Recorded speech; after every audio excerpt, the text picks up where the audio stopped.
Príjemné dobré ráno a dovolím si tvrdiť, že slnečné dobré ráno. Krásne počasie nás privítalo v slnečnom meste. Áno, sme v Senci, pozrieme sa aj na slnečné jazero, čaká nás tu toho oveľa viac. Okresné mesto Senec už od roku 1919 je známe v celom Československu vďaka svojím slnečným jazerám, ktoré volali Slovenské Tahiti. Kým sa naša dnešná cyklistika rozbehne, hovorkyňa mesta nám vysvetlila, že Senec v skutku je cyklomesto. Senec určite je cyklomesto, neustále nám tu pribúdajú cyklotrasy, cyklochodníky priamo v meste a prepájame ich.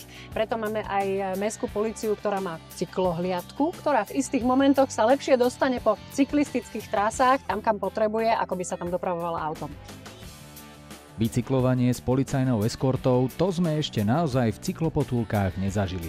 No aspoň som si mohol prvýkrát vyskúšať poctivo značené cyklochodníky, ktorých je v meste a okolí 180 km. Naša prvá cesta nás zavedie do mestského kultúrneho strediska, kde sú 3 knižnice. No sme v nádhernom priestore, krásne svetlo a množstvo kníh. Čo je to za priestor? Toto je novootvorené oddelenie detskej literatúry. Z prvého poschodia bolo presunuté na prízemie, ľahšia dostupnosť pre detičky, pre mamičky. Je to otvorené len teraz v marci 2025, takže môžeme cítiť ešte takú tú novotu.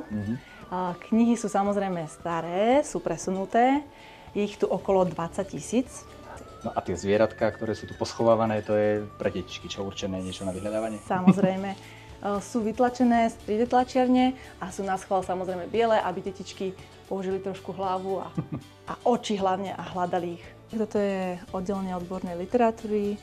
V roku 2020 získala ocenenie César za architektúru. Architektom je Matúš Bišťan. Študenti tu môžu individuálne alebo skupinovo riešiť svoje školské projekty. Nádherná detská knižnica, architektonicky zaujímavo riešená odborná časť a rozsiahla beletria pre dospelých. O vzdelanie Senčanov i obyvateľov okolia je tu skvele postarané. A tiež o zábavu majú tu vynovené kino. A detský folklórny súbor Slnečnica žne úspechy na festivaloch a súťažiach po celom Slovensku. Detský folklórny súbor Slnečnica funguje v Senci od roku 2016 a za svoju krátku 9-ročnú históriu sme stihli sa pretvoriť z malého krúžku na veľké teleso. Naozaj máme 120 detí, máme vlastnú ľudovú hudbu a sme oceňovaní laickou aj odbornou verejnosťou na rôznych súťažiach a prehliadkach. Takže veľmi sa tomu tešíme, že o folklór v Senci je stále záujem. Hneď vedľa mestského kultúrneho strediska stojí Turecký dom. Historická budova bola postavená v 16. storočí ako renesančná kúria. V súčasnosti je sídlom Mestského múzea, ktoré bolo slávnostne otvorené v roku 2010. V ostatných rokoch sa rekonštruovali strešné priestory, kde vznikla nová, moderná, interaktívna výstava a skladové priestory vyhovujúce historickým predmetom.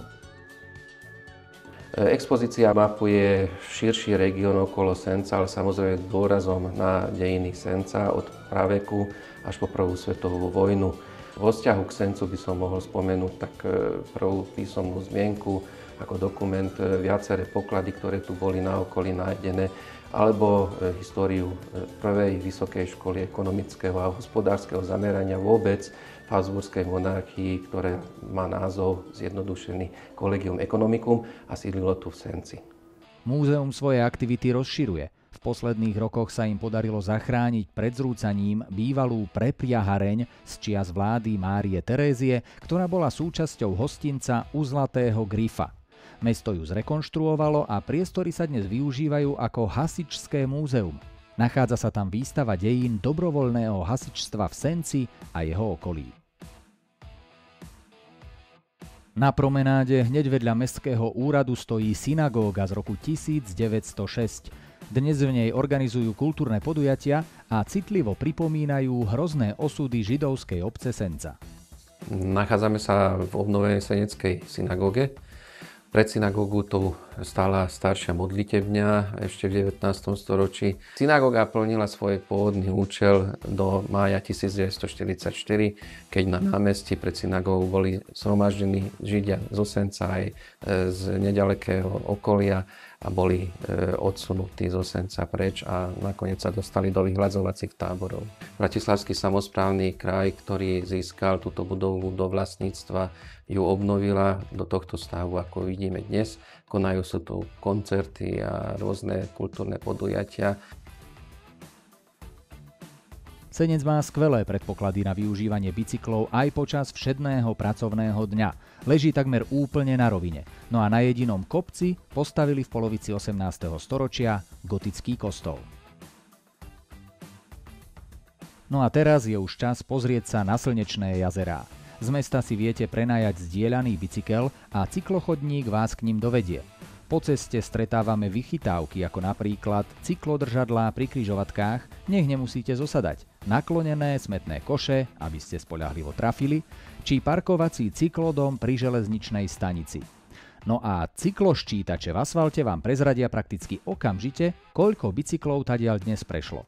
Na Slnečných jazerách nájdete štýlové stojany v tvare auta, pretože jedno auto zaberie miesto pre 6 bicyklov a jeden tu práve odparkoval primátor. Jazerá sú veľmi špecifické tým, že sú možno jedinečné v tom, že sú takmer vklínené do mesta. Keď si zoberiete táto južná alebo tá západná strana jazier je v podstate v bezprostrednej blízkosti pešej zóny. Čiže to je niečo unikátne, kedy vlastne sa tu viete ubytovať, viete si tu urobiť nejaký program, cyklistika, kúpanie, gastronómia, pre decka, čokoľvek a zároveň ste v meste, že nie ste odrezaní, vôbec nepotrebujete žiadny iný prostriedok, len nohy, korčule, poprípade bicykel. Sme naozaj blízko v úvodzovkách Bratislavy, sme blízko Malokarpatska, teda Pezínka, čiže tie naše najbližšie kroky budú viesť k tomu, aby sme vybudovali cykloinfraštruktúru na všetky tieto strany. Teraz sa nám núka aj jedna možnosť ísť smerom na Trnavu a vlastne Senec by sa stal takým centrom, odkiaľ sa vlastne prvýkrát prepoja dva kraje. Primátor nás zaviedol na svoje obľúbené miesto. Ľudia pravidelne chodili do tohto východného cípu Slnečných jazier, pretože odtiaľto radi sledovali západ slnka. A tak im tam vybudovali takúto parádnu výhliadku. Mimochodom, jazero je to dnes už len jedno, no vzniklo spojením pôvodných 5, v ktorých sa ťažil štrk. No názov v množnom čísle už zostal. Krásne letovisko sa pomaly, ale isto odieva do moderného šatu, pribúdajú nové športové zóny, ubytovanie, kemping. Každý rok je tu festival Senecké leto priamo nad vodou. No a ak sa vám podarí vystihnúť počasie, krásny západ slnka si nenechajte ujsť. A nesmiem zabudnúť, že sa tu bicykluje aj v noci.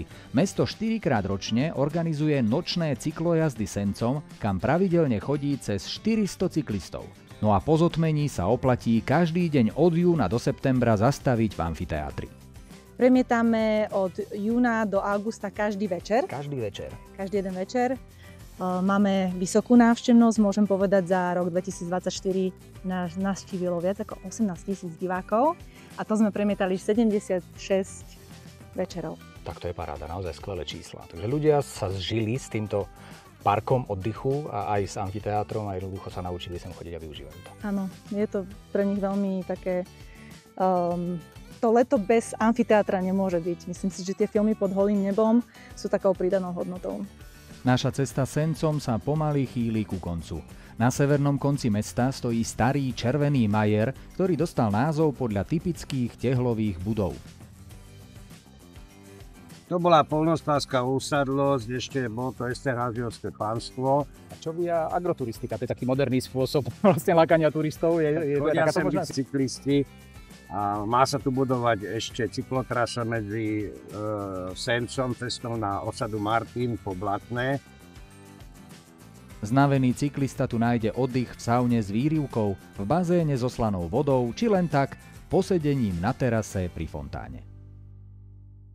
Tak turistiku po slnečnom Senci máme za sebou. Kopcov tu samozrejme veľa nebolo, ale cyklistika po rovine má takisto svoje čaro, najmä keď je čo objavovať. Tak sa tu vidíme na budúce. Ahoj!